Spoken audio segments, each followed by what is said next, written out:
Have you ever found yourself standing at the crossroads of life, questioning where to go next? I know you've felt it, that ache in your heart, that longing in your soul. You're looking for answers, trying to find purpose, trying to find direction in the midst of the chaos that surrounds you. It seems like every step forward leads to 2 steps back.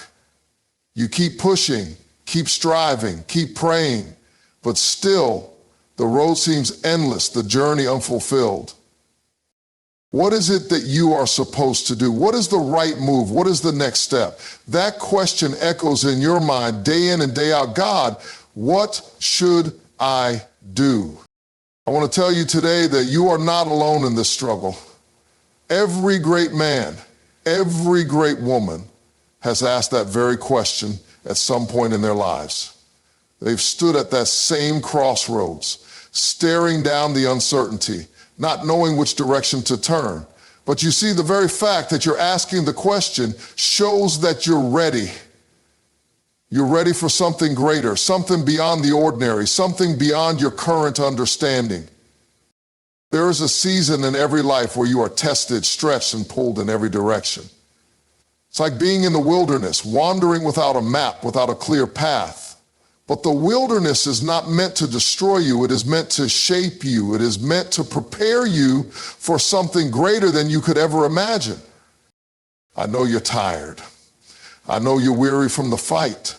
I know it feels like you've been carrying burdens that are too heavy for your shoulders, burdens that have made you question if you're strong enough to keep going. But let me remind you of something. God does not call the equipped. He equips the called. What you're going through right now is not a sign that you're failing, but a sign that you're being prepared. The path to purpose is not always a straight line. There are detours, obstacles, and challenges along the way. There are moments when you will feel lost, uncertain, and vulnerable. But in those moments, remember this: it is in the moments of discomfort that you are being shaped. It is in the struggle that your character is being refined. God has already given you everything you need to fulfill your purpose. You are equipped with power, potential, and possibilities beyond your wildest dreams. The question is not whether or not you have what it takes. The question is whether you are willing to step out and use what God has already placed within you. Don't look at where you are right now and think that it's the end. Don't look at the difficulties you're facing and think that they define you. Don't look at the problems and think that they will be your legacy. Your legacy is not written in the struggles, but in how you rise above them.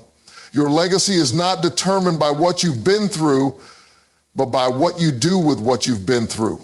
Sometimes we get so caught up in the pain of the present moment that we fail to see the possibilities that lie ahead. We allow the temporary to blind us to the eternal. We allow the obstacles in our way to stop us from moving forward, from pressing toward the prize that God has set before us. But I want you to know today that the struggles you face are not your destination. They are simply the stepping stones to your destiny. You see, God doesn't waste anything. Not your pain, not your tears, not your losses. He will use every single thing you've gone through to get you to where you're supposed to be. Every hardship, every setback, every disappointment is a part of the process. It's shaping you, molding you, refining you into the person you are destined to become. But there's something you have to do. You can't just sit back and wait for the world to hand you success. You can't just wait for the perfect moment to start moving. The time is now. The time to act is right in front of you. The moment you've been waiting for is here. You may not have all the answers. You may not know exactly how things will unfold. But let me tell you this. Faith is not about knowing the how. It's about trusting the who.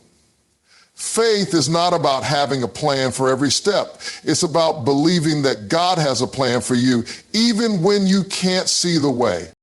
And here's what I want you to understand. God is not in the business of leaving you where you are.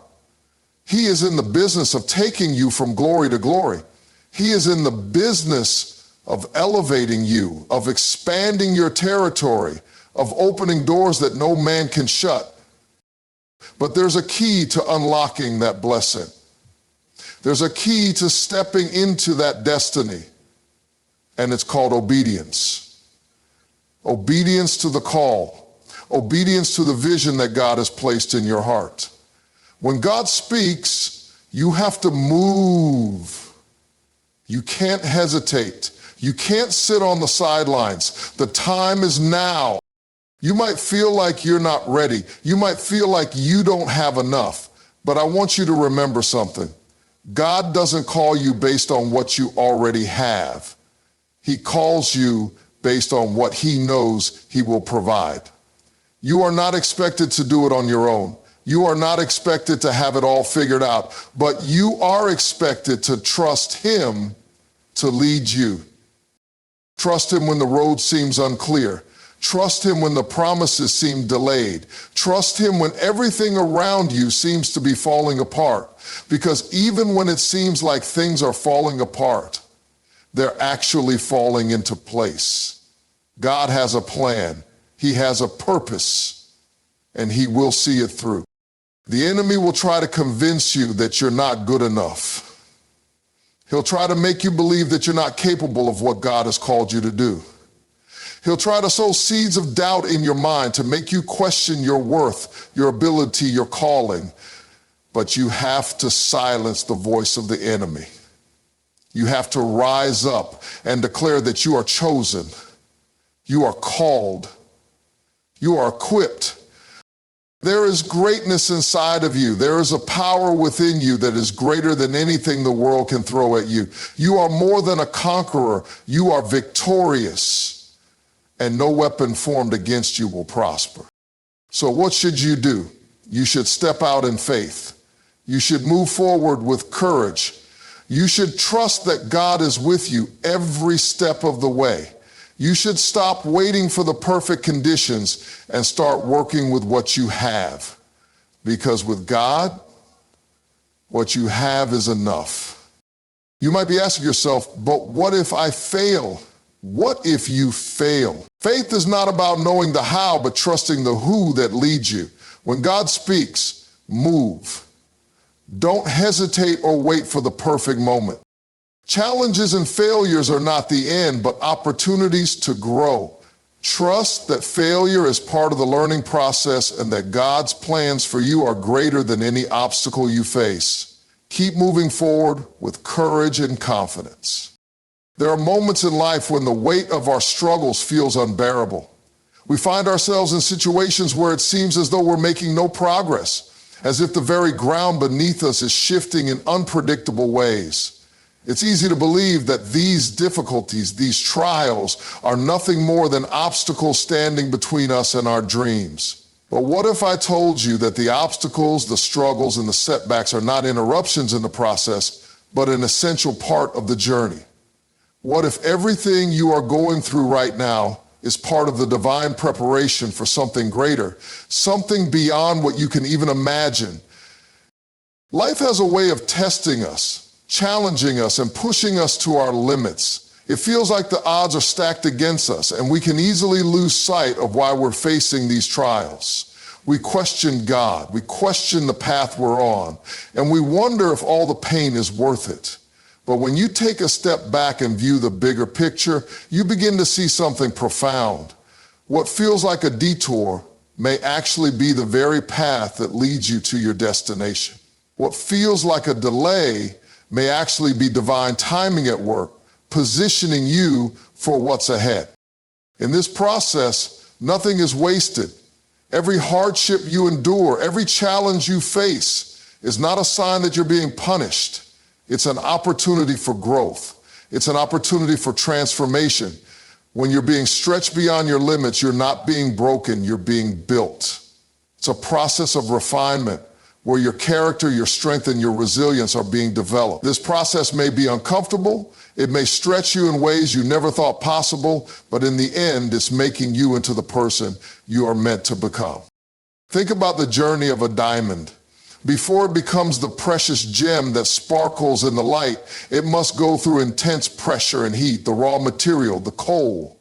has to be subjected to forces far beyond what it can withstand on its own.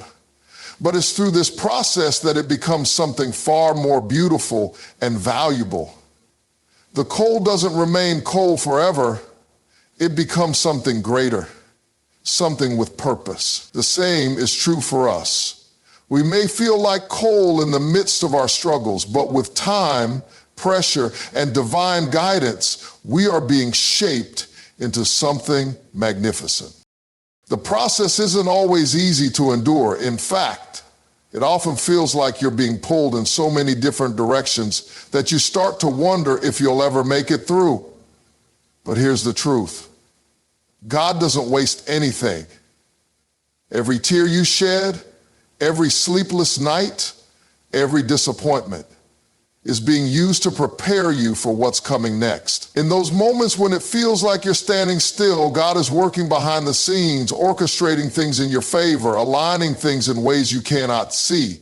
Trust in the process, even when it doesn't make sense. Trust that God is using every moment, every experience to mold you into the person you're meant to be. It's easy to compare our journey to others.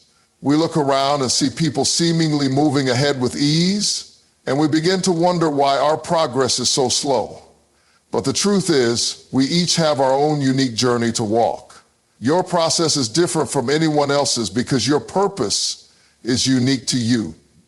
What you're going through right now is part of your story, and no one else can walk that path for you. So rather than feeling discouraged by someone else's success or progress, embrace your own journey. Know that the process you're going through is perfectly designed to shape you for what lies ahead. One of the hardest parts of this process is accepting the fact that it takes time. We live in a world of instant gratification where everything seems to be available at the touch of a button. But God's timing is different. His process is different. His plans for you unfold in a way that can't be rushed. It's not about what happens overnight.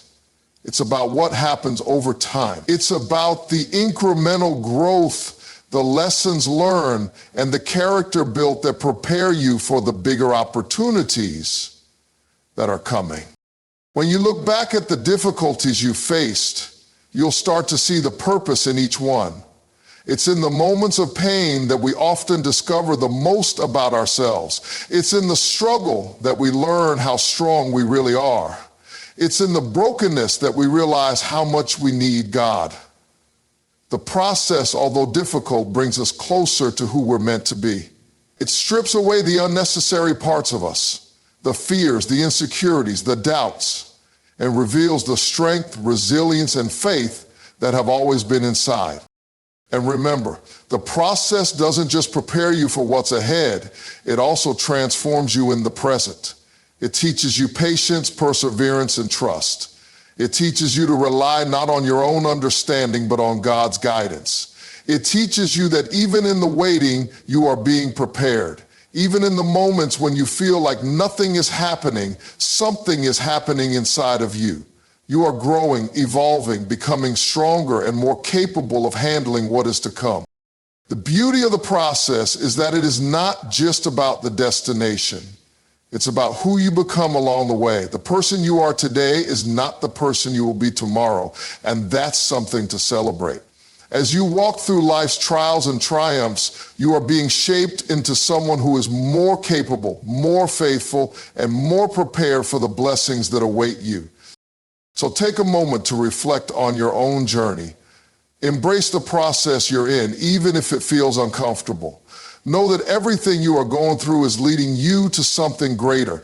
Trust that every step, every setback, every challenge is part of a divine plan. And when you look back, you'll see that everything you've endured was not in vain. It was all part of the process that brought you to your purpose. Faith and obedience are two foundational pillars that uphold our relationship with God. They are not merely words or concepts to be discussed in theory. They are actions, decisions, and attitudes that we are called to live out every single day. When we step into faith, we are acknowledging that there is something greater than ourselves, something beyond our understanding that is guiding us. When we walk in obedience, we are choosing to trust and follow the direction God has set before us, even when the road ahead is unclear, difficult, or uncomfortable. Faith is the substance of things hoped for, the evidence of things not seen. It is the belief that something exists beyond the visible, a deep assurance that God is at work even when we cannot see his hand moving. We often think of faith as believing in the unseen, and while that is true, faith also involves action. Faith requires us to step forward, to move into the unknown, even when the path is not illuminated and we cannot see where it will lead. It's not a passive state of waiting for something to happen. It's an active pursuit of the promises of God, trusting that his word will never return void. Obedience, on the other hand, is the action that follows faith. It is the expression of our trust in God. Obedience is saying, I believe in you, Lord, and I will do what you ask me to do, even when I don't understand it fully. Obedience is not about always having a clear picture of where we are going, but about trusting that God sees the whole journey, the big picture, even when we only see a small piece of it. It's in this place of surrender, where we let go of our own agendas, our own plans, and we align ourselves with God's will, that we begin to truly experience his power in our lives. When you walk in obedience, there is a trust that overrides your fears, doubts, and insecurities. You may not have all the answers, but you trust that God's direction is the right one. The world often encourages us to rely on our own understanding, to make decisions based on logic and reasoning. But God's ways are not our ways. His thoughts are not our thoughts. What may seem irrational to the world is often the very thing that leads us to our breakthrough. The decision to trust God fully, to follow him without reservation, is a choice that we must make daily. It's a decision to believe that his ways are higher, his wisdom is greater, and his plan is better than anything we could have imagined for ourselves. One of the most powerful examples of faith and obedience in the Bible is the story of Abraham. When God called him to leave everything he knew, the comfort of his home, his family, his land, and go to a place that God would show him, Abraham didn't hesitate. He didn't ask for a map, a plan, or even a timeline. He didn't demand explanations or try to figure out all the details. He simply obeyed. In that obedience, Abraham's faith was tested, and through that test, he became the father of nations. His obedience was the key to unlocking the promise that God had made to him.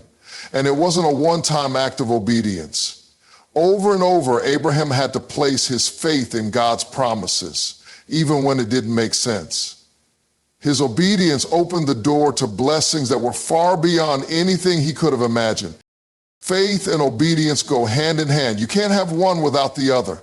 Faith without obedience is like a car without an engine. It might look good, but it won't get you anywhere. Obedience without faith is like an engine without fuel. It might have power, but it will be meaningless if it's not fueled by trust in God. Together, faith and obedience form a powerful dynamic that propels us toward our destiny. When we believe God's promises and act on them, we align ourselves with his perfect will, and we open ourselves to the fullness of his blessings. But there is something else that faith and obedience do. They teach us to surrender. We live in a world that celebrates independence, self-sufficiency, and control. We are taught to make our own way, to solve our own problems, to be the masters of our own destiny. But God calls us to surrender that control. He calls us to release our grip on the things that we think we need in order to follow him fully. Surrendering our will and our plans to God's sovereignty is not a sign of weakness. It is a sign of strength. It is the moment when we acknowledge that we cannot do it on our own, and we trust that God's guidance is greater than our own understanding. This act of surrender is not easy. It is not a one-time decision. It is a daily, sometimes hourly choice to say, God, not my will, but yours be done. It's in this space of surrender that we begin to see the power of obedience. We begin to realize that following God is not about having all the answers. It's about trusting Him to lead us every step of the way. Sometimes obedience means walking through doors that we never thought we would enter. It means stepping out of our comfort zones and into the unknown, trusting that God is with us every step of the way. It means letting go of what we think we need in order to receive what God knows we truly need. It means obeying when the call is hard, when it's inconvenient, when it requires sacrifice. But it is in those moments of sacrifice that we often experience the greatest rewards. God does not ask us to obey for His benefit. He asks us to obey for our own.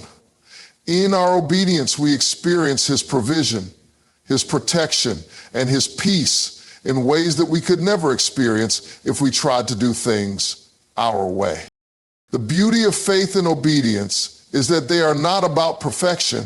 We will stumble, we will fall, and we will make mistakes. But when our hearts are aligned with God's will and we trust Him fully, He will always guide us back to the right path.